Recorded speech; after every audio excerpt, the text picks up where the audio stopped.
नमस्कार साथियों, स्वागत है आप सभी का हमारे YouTube चैनल हेलो एजुकेटर्स पे। जैसा कि हमने आप लोगों से कल एक वादा किया था कि आज हम आपको पेपर फर्स्ट है उसके इम्पोर्टेंट क्वेश्चंस पे चर्चा करेंगे। ठीक है, कौन कौन से ऐसे क्वेश्चंस हैं जिनके आने की संभावनाएं बहुत ज़्यादा हैं, और आप अगर ये सारे क्वेश्चंस कर लेते हैं तो ना सिर्फ ना आप पास होंगे, उसके साथ साथ आप बहुत अच्छे मार्क्स लेके आएंगे। यदि आप सारे जितना मैं कोर्स करवा रहा हूँ, जितनी चीज़ें आपको बता रहा हूँ, उतनी चीज़ें कर लेते हैं तो यकीन मानिए आप बहुत अच्छे नंबर से पास होंगे। ठीक है, तो आज ये वीडियो अंत तक देखिएगा और एक एक चीज़, छोटी छोटी चीज़ जो है वो समझते हुए चलिएगा कि कौन कौन से क्वेश्चंस ऐसे हैं जो पेपर फर्स्ट में आने की जिनकी बहुत अधिक संभावनाएं हैं। ये मान के चलिए ये क्वेश्चन आएगा ही आएगा, इसको रट के चलना है एकदम। ठीक है, पहले तो समझने की कोशिश करिए, और यदि आपको समय कम लग रहा है तो उसको एकदम रट लीजिए, 10 बार देखिए, 12 बार देखिए, याद हो जाए एकदम बहुत अच्छे से। तो आज हम वो सारे क्वेश्चंस देखेंगे जो हमारे इस पेपर फर्स्ट में आने के जिनके बहुत अधिक संभावनाएं हैं। तो चलते हैं और देखते हैं कि जो हमारा सिलेबस है उसके अकॉर्डिंग चलेंगे, यूनिट्स के अकॉर्डिंग चलेंगे। ठीक है, तो पेपर का नाम है इंट्रोडक्शन टू डिसेबिलिटी। अब इंट्रोडक्शन टू डिसेबिलिटी में यूनिट फर्स्ट में कौन कौन से क्वेश्चंस आने की संभावनाएं हैं वो आज हम देख लेते हैं। तो पेपर फर्स्ट में मॉडल्स ऑफ डिसेबिलिटी, डिसेबिलिटी के जो भी मॉडल्स हैं, ठीक है, वो चाहे सोशल मॉडल्स हो, मेडिकल मॉडल हो, ठीक है, ह्यूमन राइट्स मॉडल हो, ये सारे मॉडल्स आपको याद होने चाहिए। और सिर्फ याद करने से काम नहीं चलेगा, याद होने के साथ साथ इनके जो चित्र हैं, इमेज है, वो भी आपको पता होनी चाहिए। ठीक है, एग्जाम्पल सही से पता होने चाहिए। यदि आप सारी चीज़ें अच्छे से करते हैं तो आपका पूरा नंबर आपको मिलेंगे। ठीक है, तो पहला जो क्वेश्चन है यूनिट फर्स्ट का, यूनिट फर्स्ट है हमारी अंडरस्टैंडिंग डिसेबिलिटी। ठीक है, तो मॉडल्स ऑफ डिसेबिलिटी आपको पता होने चाहिए, तभी आपका ये बहुत इंपॉर्टेंट क्वेश्चन है। मॉडल्स ऑफ डिसेबिलिटी ये हमेशा ही पूछा जाता है। दूसरा जो बहुत ही इंपॉर्टेंट है, इसमें एक्चुअली सारे इंपॉर्टेंट हैं, हमने वही लिखे हैं। इसमें टोटल 15 क्वेश्चन हैं। ठीक है, 16 है लेकिन एक उसी में मिक्स है, तो 15 क्वेश्चन हैं। अगर आप 15 क्वेश्चन कर लेते हैं तो यकीन मानिए आप एग्जाम में बहुत अच्छे से सफल होने के साथ साथ अच्छे मार्क्स भी आपको प्राप्त हो जाएंगे। दूसरा पॉइंट हमारे दिख रहा है difference between handicap, impairment and disability. हमने आपको अभी कुछ दिन पहले ही इसका वीडियो आपको बना के दिया है कि हैंडीकैप क्या होता है, इम्पेयरमेंट क्या है, डिसेबिलिटी क्या है, और तीनों में किस तरीके से हम अंतर कर पाते हैं कि ये तीनों कैसे हम अलग हैं। ठीक है, तो वो चीज़ें आपको बिल्कुल क्लियर होनी चाहिए कि हैंडीकैप क्या है, इम्पेयरमेंट क्या है, डिसेबिलिटी क्या है, ये चीज़ें। और ये एग्जाम में ये मान के चलिए अगर 10 बार एग्जाम हुआ है तो 9 बार ये क्वेश्चन आपसे पूछा जाएगा। बेंचमार्क डिसेबिलिटी क्या है? ठीक है, मतलब 40% से 40% की जो डिसेबिलिटी क्राइटेरिया रखा गया उसको बोलते हैं बेंच मार्क डिसेबिलिटी। उसके ऊपर 21 डिसेबिलिटी को आरपीडब्ल्यूडी एक्ट के द्वारा प्रमाणित किया गया है कि किस प्रकार की डिसेबिलिटियाँ हैं। ठीक है, और हर डिसेबिलिटी मिनिमम जो क्राइटेरिया उसका है वो 40% क्राइटेरिया होना चाहिए। फिर क्रॉस डिसेबिलिटी अप्रोच क्या है? ये जितने भी हमें यूनिट फर्स्ट में 4 हमने क्वेश्चन ले रखे हैं, तो ये चारों बहुत ही इंपॉर्टेंट हैं। ठीक है, एग्जाम के दृष्टिकोण से, और चारों को आप एकदम मतलब रट डालिएगा। और इसके आगे चलते हैं, हम देखेंगे यूनिट 2 में कौन कौन से क्वेश्चन आ सकते हैं। यूनिट 2 क्या है कि definition, cause and prevention measures, types, educational implication and management of, मतलब कि कौन कौन से कारण हो सकते हैं, उसका इलाज क्या है, प्रिवेंशन उपचार क्या है, ठीक है, टाइप कौन कौन से हैं, एजुकेशन इम्प्लीकेशन कैसे हम कर सकते हैं, किस किस चीज़ का। इसमें तो बहुत सारे 5 पॉइंट्स हैं, 5 सब यूनिट हैं, लेकिन हमने जो मेन आपके एग्जाम में पूछा जा सकता है उस पर हमने फोकस किया है। एक तो पहला तो विजुअल इम्पेयरमेंट। विजुअल इम्पेयरमेंट क्या होता है, इसके कौन कौन से कारण हैं? कारण 3 टाइप से आप देख सकते हैं। एक तो जन्म से पहले, जन्म के समय कौन से कारण हो सकते हैं, और जन्म के बाद कौन कौन से कारण हो सकते हैं जिसकी वजह से व्यक्ति विजुअल इम्पेयरमेंट हो सकता है। सेम उसी तरीके से हियरिंग इम्पेयरमेंट का, जन्म से पहले के कारण, जन्म के समय के कारण और जन्म के बाद के कारण कौन कौन से कारण हो सकते हैं, उसके प्रिवेंशन कौन कौन से, उपचार कौन कौन से हो सकता है। ठीक है, और इसका एजुकेशन एप्लीकेशन कैसे कर सकते हैं। तो हमने ये चीज़ देख ली है। इसके आगे फिर चलेंगे, ये दूसरी यूनिट है, और ये बहुत ही इंपॉर्टेंट क्वेश्चंस हैं, ये आते ही आते हैं हर एग्जाम में। अच्छा, दूसरी बात इसमें ये है कि इसको हम करेंगे कैसे। जैसे विजुअल इम्पेयरमेंट है, तो विजुअल इम्पेयरमेंट में सिर्फ विजुअल इम्पेयरमेंट नहीं पढ़ना है। विजुअल इम्पेयरमेंट के टाइप कौन कौन से हैं, जिसमें इसमें दिख रहा है कि ब्लाइंडनेस एंड लो विजन, दो टाइप का है, ठीक है। अब ये ब्लाइंडनेस और लो विजन, इसका डेफिनेशन क्या है, परिभाषा क्या है, आरपीडब्ल्यूडी एक्ट द्वारा क्या परिभाषित कैसे किया गया है, वो भी पढ़ना है, ठीक है। ऐसे ही हियरिंग इम्पेयरमेंट में deafness and hard of hearing दोनों का एक परिभाषा है, तो वो चीज़ हमें बिल्कुल अच्छे से पढ़ लेनी है, ठीक है। तो उम्मीद है ये चीज़ आपको समझ आ गई होगी। इसके फिर आगे हम चलेंगे और हम देखेंगे कि तीसरी यूनिट में कौन कौन से क्वेश्चन हैं जो बहुत ही इंपॉर्टेंट है। तीसरी यूनिट भी सेम है। पहली बात तो हमारे पेपर का नाम ही है इंट्रोडक्शन टू डिसेबिलिटी, अर्थात जितनी भी डिसेबिलिटियाँ हैं, मतलब 21 प्रकार की डिसेबिलिटी है, उस डिसेबिलिटी से ही क्वेश्चन पूछा जाएगा। जैसे अभी हमने यूनिट 2 में दो प्रकार की डिसेबिलिटी पर चर्चा करी, एक तो विजुअल इम्पेयरमेंट पे और दूसरा हियरिंग इम्पेयरमेंट पे। लेकिन यूनिट 3 में जब हम आएंगे तो फिर इंटेलेक्चुअल डिसेबिलिटी, ये हो गया डिसेबिलिटी, एक मल्टीपल डिसेबिलिटी है, एक स्पेसिफिक लर्निंग डिसेबिलिटी, अर्थात हमें 5 डिसेबिलिटी तो हमें याद करनी ही करनी है।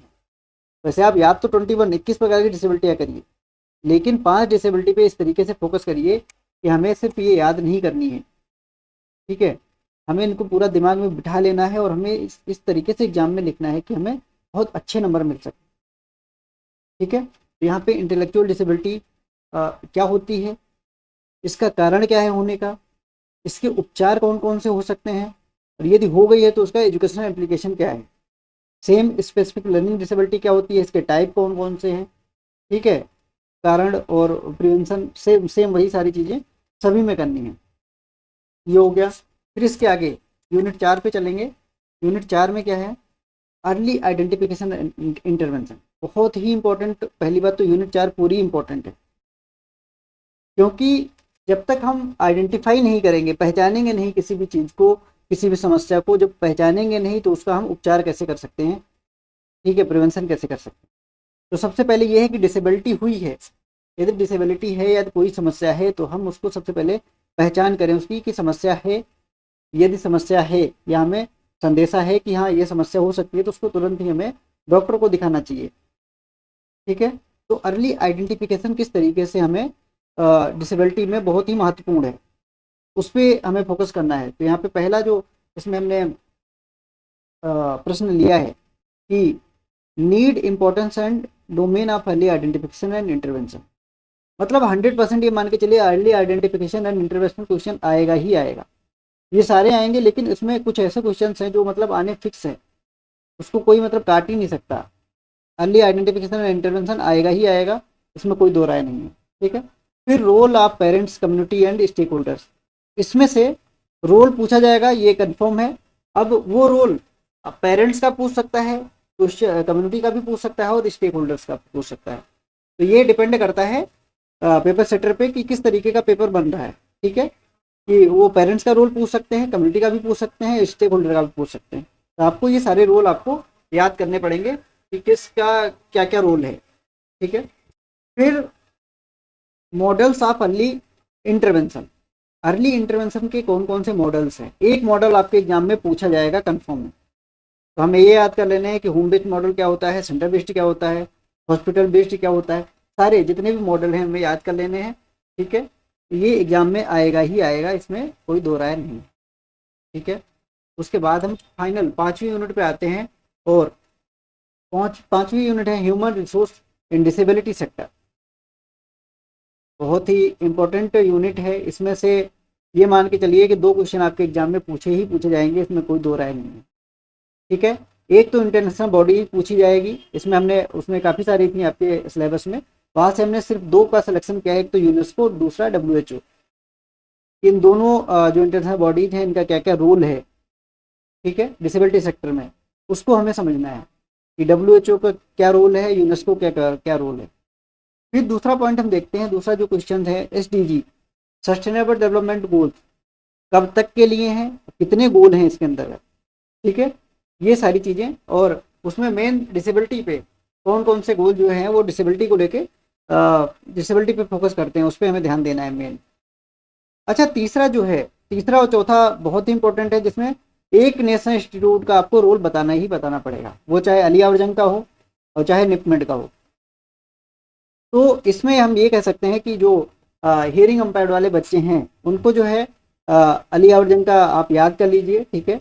ये AYJNISSD जो लिखा हुआ है इसमें LD हो गया है, इसको आप सही कर लीजिएगा, AYJNISSD, ठीक है। तो ये मुंबई में है, महाराष्ट्र में। और VI वाले जो हैं निपवेट जो देहरादून में है, ठीक है। और निपमेट जो है वो चेन्नई में है। तो आप अपने अपने डिसेबिलिटी के हिसाब से जो लोग HI वाले हैं, हेयरिंग इम्पेयर्ड के क्षेत्र में है, वो अली आवर्जन को समझ लें, और जो लोग ID वाले हैं निपमेट को देख लें, और सिकंदराबाद वाले नेशनल इंस्टीट्यूट को, ठीक है। और जो VI वाले फील्ड से हैं वो देहरादून वाले ये NIAPBD को पहचान लें कि क्या है रोल नेशनल इंस्टीट्यूट का, ठीक है। तो वो सारी चीज़ें मेन कुछ चीज़ें ही अलग हैं, बाकी सारी चीज़ें सेम है सभी में। अगर आपको समझ में नहीं आता है तो आप कमेंट कर दीजिएगा, मैं आपको अलग से इसका एक वीडियो बना दूंगा और बहुत अच्छे से रोल समझा दूंगा। कुछ बहुत ज़्यादा इतना परेशान होने की किसी को आवश्यकता नहीं है। यदि समझ में नहीं आता है आप एक मैसेज कर दीजिएगा, बाकी मैं यहाँ हूँ ही बनाने के लिए, कोई दिक्कत नहीं है। हमें तैयार हूँ आप लोगों के हेल्प के लिए, जो भी हेल्प हमारी तरफ से हो सकती है वो हम कर रहे हैं। फिर चौथा जो पॉइंट है, role of ICT in disability sector, अर्थात मतलब ये क्वेश्चंस आना ही आना है। इसमें तीसरा और चौथा आप एकदम रट लीजिए, ये दोनों क्वेश्चंस जो है वो आएंगे ही आएंगे, इसमें कोई भी दो राय नहीं है, ठीक है। कोई मतलब इनको रोक नहीं सकता है, आना ही आना है इनको। तो आप जो है 5वीं यूनिट, पहली बात तो हमने बिल्कुल सेलेक्टेड ही क्वेश्चन आप वहाँ से उठाए हैं, 15 क्वेश्चन हैं, इनको आप याद करिएगा, ठीक है। और इसमें से पहली बात तो 15 को ही याद कर लीजिएगा। दूसरी बात, इसमें कुछ ऐसे क्वेश्चंस हैं जो आने आने हैं, जैसे ICT का रोल क्या है, ठीक है। दूसरा नेशनल इंस्टीट्यूट का रोल क्या है, ये आने हैं दो, इसमें से दो तो मतलब कंफर्म है, बाकी एक तो इंटरनेशनल बॉडी पूछी जाएगी आपसे, SDG और UNCRPD से भी मतलब अथवा में क्वेश्चन आ सकता है, ठीक है। तो वहाँ से हम ये देख सकते हैं। तो ये पेपर का हमारा समाप्त होता है। उम्मीद है आपको ये चीज़ समझ आ गई होगी। पहली यूनिट में हमने देखा कि मॉडल्स ऑफ डिसेबिलिटी हमें पढ़ना ही पढ़ना है, ब्रॉड डिसेबिलिटी अप्रोच क्या होता है, और दूसरा पॉइंट जो हैंडीकैप, इम्पेयरमेंट, डिसेबिलिटी, तीनों में अंतर क्या है, तीनों के डिफिनेशंस क्या है, उसको हमें याद कर लेना है बहुत अच्छे से। ये आएगा ही आएगा, इसमें तो कोई दो राय नहीं है। फिर दूसरा unit visual impairment, hearing impairment, intellectual disability, learning disability और मल्टीपल डिसेबिलिटी। इनके कारण क्या है, प्रिवेंशन क्या है, ठीक है, एजुकेशन एप्लीकेशन, एक का पूछेगा ही पूछेगा 100%। मतलब ये दोनों यूनिट से दो क्वेश्चन पूछे जाएंगे, विजुअल और हियरिंग में से एक आएगा और इन तीनों में से एक आएगा, कंफर्म है। मतलब आप रट लीजिएगा, ये क्वेश्चंस आएंगे ही आएंगे, ठीक है। फिर चौथी यूनिट से अर्ली आइडेंटिफिकेशन और इंटरवेंशन 100% पूछेगा, इसमें कोई दो राय नहीं है। और एक क्वेश्चन आएगा रोल पर कि रोल क्या है, ठीक है। और एक क्वेश्चन आएगा मॉडल्स ऑफ अर्ली इंटरवेंशन के, होम बेस्ड हो गया, सेंटर बेस्ड हो गया, हॉस्पिटल बेस्ड हो गया, ये सारी चीज़ें। तो आशा है आपको यहाँ से थोड़ी सी हेल्प आपको मिली होगी और आप समझ पा रहे होंगे कि किस तरीके से आपसे क्वेश्चंस वहाँ पे पुटअप किए जाएंगे। अगर आपको इन क्वेश्चंस में कोई भी डाउट आ रहा है कहीं पर भी कि हमें सर ये चीज़ समझ में नहीं आ रही है, तो आप मैसेज करके आप पूछ सकते हैं, हम आपको वो वीडियो प्रोवाइड करवा देंगे उसका, ठीक है। और बाकी डिसेबिलिटी के 20 डिसेबिलिटी से रिलेटेड 21 प्रकार की डिसेबिलिटी हमारे द्वारा पढ़ाई गई हैं। तो यदि किसी को वो चीज़ नहीं मिल रही है, ऑथेंटिक जानकारी नहीं है मिल पा रही है, तो हमारे वीडियो पे जाके मैं लिंक आपको डिस्क्रिप्शन बॉक्स में दे दूंगा, तो आप वहाँ से लिंक से वहाँ पे जा सकते हो। और 21 प्रकार की डिसेबिलिटी, हर डिसेबिलिटी का एक अलग से हमने वीडियो बना रखा है बहुत अच्छे तरीके से, तो वहाँ से आप पढ़ सकते हैं, ठीक है। यदि और कोई जानकारी चाहिए तो आप मैसेज कर दीजिए, बाकी हम आपको वीडियो के माध्यम से बता देंगे। तो आशा है आपको आज ये चीज़ें समझ में आ गई होंगी। यदि वीडियो अच्छा लगा हो तो इसको लाइक अवश्य करिएगा, ठीक है।